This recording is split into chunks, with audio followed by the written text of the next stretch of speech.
This is a lady that I have seen now for about 5 years.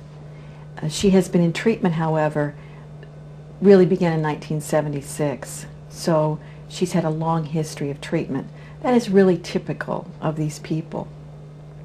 She had perhaps 4 diagnoses before she was diagnosed with dissociative identity disorder, or multiple personality disorder as it was called then. First of all, she was diagnosed schizophrenic and spent some time in a state hospital being treated for schizophrenia because she kept talking about the voices in her head. The interesting thing is, though, having worked with schizophrenics, they can't control the voices in their heads, and you certainly can't talk to the voices in their heads. However, you can talk to the voices, and the voices will talk back to you with a person with dissociative identity disorder, because it really is a separate identity, and the person is trying to give you some information. So it's different in that regard.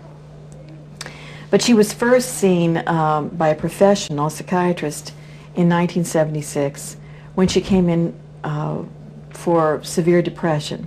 She had a history of several suicide attempts in her early 20s, and at that time she was in nursing school. The problems were related to the fact that she would have this depression, be very suicidal, and then she would switch, and that's a term you hear a lot, switch, and become sort of a different person, and complained about compulsive spending, sexual promiscuity, which she would find herself wake up with some man she didn't even know, and was very upset about this. During these times, she'd have periods, we would call them hypomanic during these times, and so she would be very happy and excited and talking a lot and spending, as I said, spending money. And very poor social judgment, drinking excessively. At that time, she was then given the diagnosis of what they then called manic depressive disorder. We would call bipolar disorder today. And I give you a little bit. She was treated, of course, with a lot of medication. She was treated with antipsychotic medications. There are some disastrous side effects with those over the long term. She developed some problems. She was treated with lithium. She was treated with a variety of medications. None really helped the condition. Now, they certainly sedated her, but these changes in her were still occurring. Give you some background. She grew up on the East Coast. This came out, of course, in therapy. Father committed suicide. His mother committed suicide. And 2 paternal uncles committed suicide. Father was alcoholic. Mother was alcoholic. And what came out in the course of our therapy was that this woman had been used sexually from the time she was quite young by both parents, and because they were socially prominent, they would also have parties in which she would be, by the age of 11, be the prize for certain games they would play, and she would be used sexually by her parents' friends. Okay. By this time, as she reveals to me, she is already separating herself.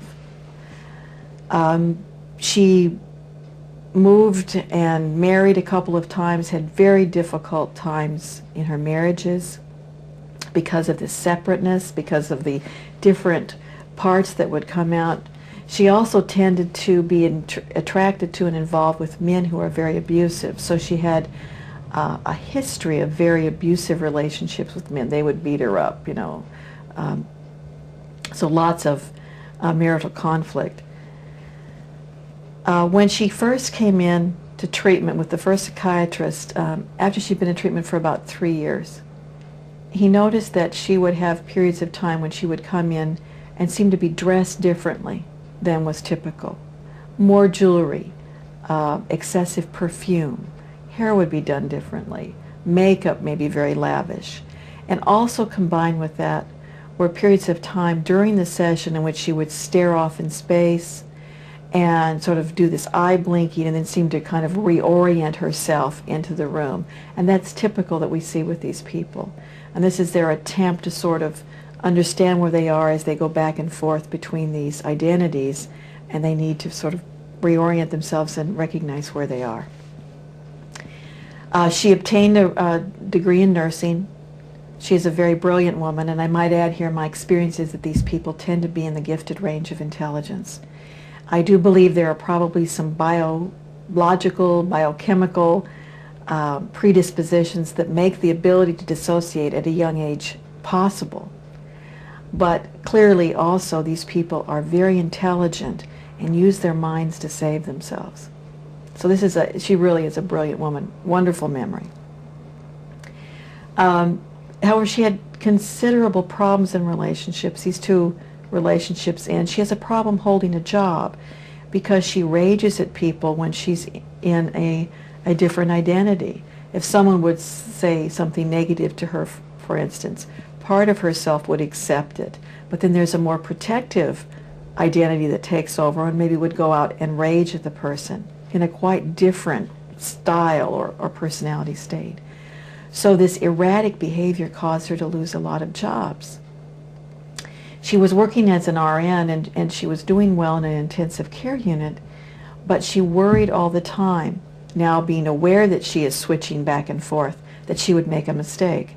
So she would, let's say, set up an IV, check it 3, 4, 5, sometimes 10 times to make sure it was right, be driving home and say, I'm still not sure it's right. Maybe I did switch. Went back and would check it again. As you might imagine, this is taking a tremendous amount of time, 3 or 4 hours, because she'd have to go back and back and back and back. So she just became worn out and could not maintain a normal life. At that time, in cooperation with her psychiatrist, she applied for disability benefits. She was really not able to sustain work and was then accepted for disability and has remained on it.